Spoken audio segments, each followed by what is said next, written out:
حضرت علی المرتضیٰ رضی اللہ تعالی عنہ نے فرمایا جھوٹوں والی توبہ نہ کرو۔ عرض کی کہ یہ جھوٹوں والی توبہ ہے؟ فرمایا ہاں، زبان سے استغفار پڑھنا لیکن استغفار دل میں نہ اترے۔ ایک حدیث شریف کے الفاظ ہیں التائب من الذنب کمن لا ذنب لہ والمستغفر من الذنب وہو مقیم علیہ کالمستہزئ بربہ۔ گناہ سے توبہ کرنے والا ایسا ہے جس طرح اس نے گناہ کیا ہوا ہی نہیں، اور استغفار کرنے والا اور گناہ کے اوپر وہ جمع ہوا ہے لیکن گناہ نہیں چھوڑتا اور استغفار کیا جا رہا ہے، فرمایا وہ ایسا ہے جس طرح اپنے رب سے مذاق کر رہا ہے۔ تو توبہ کی حقیقت تو یہ ہے کہ انسان عزم مصمم کرے کہ دوبارہ میں یہ گناہ نہیں کروں گا۔ جس طرح تھنوں میں دودھ کو واپس کرنا مشکل ہوتا ہے، اس طرح اس کا گناہ کی طرف لوٹنا مشکل ہو۔ تو حضرت علی المرتضیٰ رضی اللہ تعالیٰ عنہ نے فرمایا کہ سچوں والی توبہ کر، جھوٹوں والی توبہ نہ کر۔ اس نے عرض کی حضور آپ بتائیں سچوں والی توبہ کیا ہے؟ تو حضرت علی المرتضیٰ رضی اللہ تعالیٰ عنہ نے فرمایا سچوں کی توبہ کی 6 شرائط ہیں۔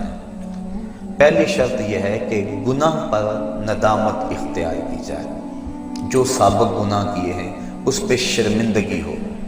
اور ایک روایت میں آتا ہے حقیقت التوبۃ الندم، توبہ کی حقیقت شرمندگی ہی ہے۔ جب بندہ شرمندہ ہو جائے تو یہ توبہ کا روپ ہے اور یہ توبہ کا انداز ہے۔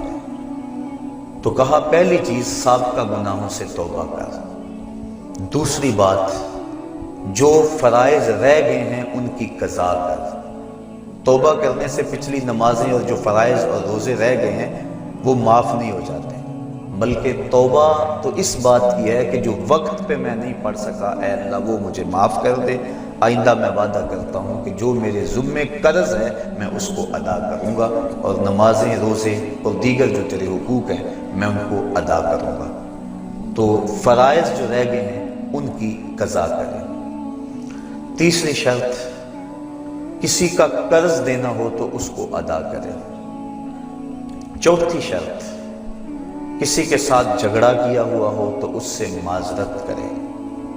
پانچویں شرط جس طرح توبہ سے قبل گناہ کر کر کے اپنے نفس کو موٹا کیا اور قوی اور طاقتور بنایا، اب توبہ کا حق یہ ہے کہ تو اللہ کی اطاعت اور فرما برداری کر کے نفس کو ایسے ہی کمزور کاروں سے رگڑا دے۔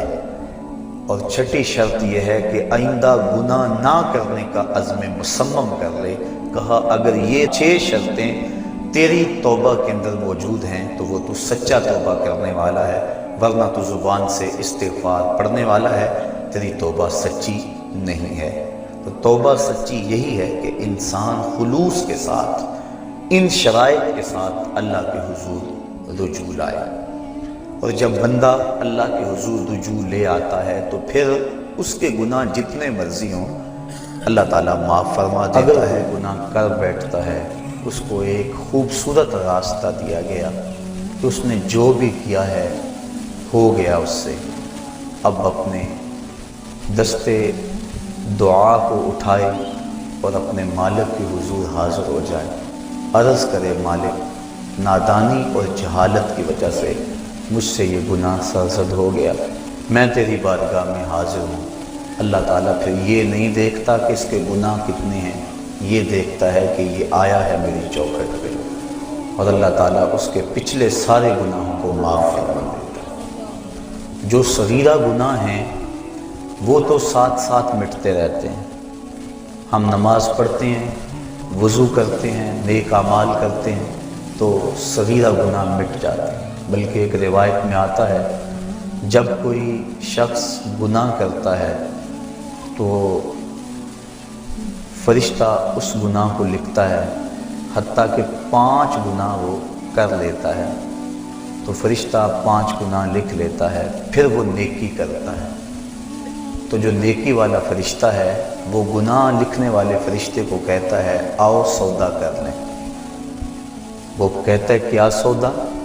تو وہ کہتا ہے کہ جب کوئی ایک نیکی کرے تو 10 نیکیاں میں نے لکھنی ہیں، میں 10 نہیں لکھتا 5 لکھتا ہوں، تو 5 گناہ مٹا دے۔ تو وہ برائیاں لکھنے والا فرشتہ 5 گناہ مٹا دیتا ہے اور یہ 5 نیکیاں لکھ دیتا ہے، اور اللہ تعالیٰ مومن کا معاملہ یوں ہی صاف فرماتا رہتا ہے۔ کتنی کرم نوازی ہے اپنے بندے پہ اس کی، اگر اس کے در پہ آئے اپنی جھولی پھیلائے، اس کے گناہ جتنے مرضی زیادہ ہوں، جس طرح کہ ایک شخص حضور کی خدمت میں حاضر ہوا تو اس نے کہا میں بہت بڑا گناہ گار ہوں، تو حضور فرمایا تیرے گناہ سمندر کی جھاگ سے بھی زیادہ ہیں؟ تو اس نے کہا ہاں زیادہ ہیں۔ کہا زمین و آسمان سے بھی زیادہ ہیں؟ کہا ہاں زیادہ ہیں۔ پھر حضور نے فرمایا کیا تیرے گناہ اللہ کی رحمت سے بھی زیادہ ہیں؟ اس نے کہا نہیں۔ تو اس کو مجدہ رحمت دیا گیا۔ تو اس کے حضور اگر کوئی جھولی پھیلاتا ہوا آ جائے تو اس جھولی کو خالی نہیں رکھا جاتا، مالک کے در پہ آنے والا اس کی رحمتوں کا حقدار ٹھہرتا۔ ارشاد فرمایا یا ایھا الذین آمنوا توبوا الی اللہ توبۃ نصوحا، اے ایمان والو اللہ کے حضور توبہ کرو۔ کون سی توبہ؟ توبہ نصوحا۔ اب توبہ نصوحا کیا ہے؟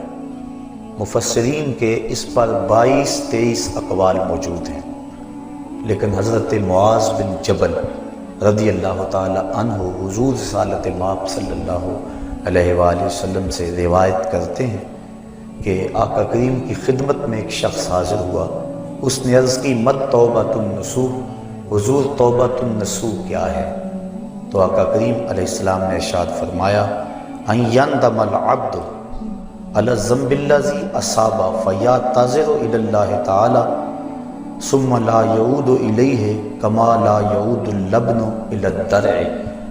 فرمایا کہ توبہ نصوح یہ ہے کہ انسان جب گناہ کر بیٹھے تو اللہ کے حضور اس کی معذرت پیش کرے، اور دوبارہ گناہ کی طرف اس کے لیے پلٹنا اتنا ہی مشکل ہو جس طرح کے تھنوں سے نکلا ہوا دودھ واپس کرنا مشکل ہوتا ہے۔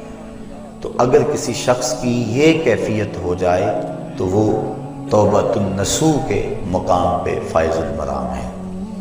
حضرت علی المرتضیٰ رضی اللہ تعالی عنہ تشریف فرما تھے کہ ایک اعرابی آیا، اس نے استغفار طلب کرتے ہوئے کہا اللہم انی استغفرک و اتوب الیک، اے اللہ میں تیری بارگاہ میں استغفار طلب کرتا ہوں اور تجھ سے رجوع کرتا ہوں۔